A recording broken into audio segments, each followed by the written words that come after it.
Assalamualaikum warahmatullahi wabarakatuh. Perkenalkan, nama saya Silvi Siwi Rahmadan dari Prodi Teknologi Rekayasa Perangkat Lunak, Kampus Politeknik Meta Industri. Saya di sini ingin menjelaskan tentang proses hukum yang wajar. Tugas ini untuk mata kuliah kewarganegaraan dengan dosen Butisa dan Sapta. Proses hukum yang wajar adalah syarat untuk terwujudnya sistem peradilan yang efektif dan dapat dipercaya. Kehadiran proses hukum yang wajar dapat memberikan keyakinan kepada masyarakat bahwa keadilan akan ditegakkan dan hak-hak individu akan dilindungi dengan baik.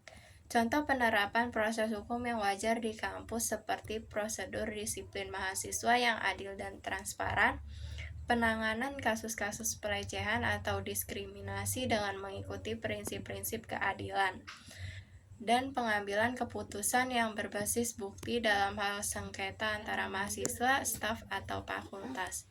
Dalam kehidupan sehari-hari di masyarakat, proses hukum yang wajar seperti penegakan hukum yang adil, perlindungan hak asasi manusia, akses yang setara terhadap sistem peradilan bagi semua individu, penegakan hukum terhadap pelanggaran lalu lintas yang dilakukan masyarakat, perlindungan hak minoritas, dan penegakan hukum terhadap tindak pidana tanpa keberpihakan.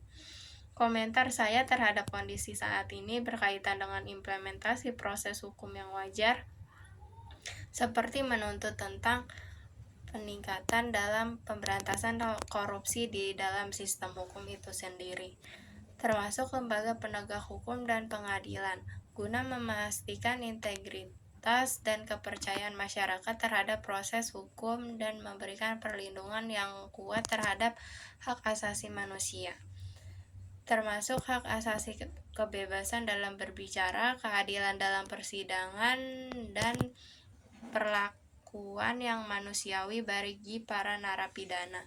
Untuk memperbaiki hal yang belum baik, langkah-langkah yang dapat diambil antara lain adalah memperkuat lembaga-lembaga penegak hukum dan peradilan untuk memastikan independensinya, meningkatkan akses masyarakat terhadap sistem peradilan, meningkatkan transparansi dan akuntabilitas dalam proses hukum, dan memberikan pelatihan yang memadai bagi mereka yang terlibat dalam penegakan hukum agar dapat beroperasi sesuai dengan standar internasional yang diakui. Selain itu, membangun kesadaran hukum di kalangan masyarakat juga penting untuk meningkatkan penghargaan terhadap proses hukum yang wajar.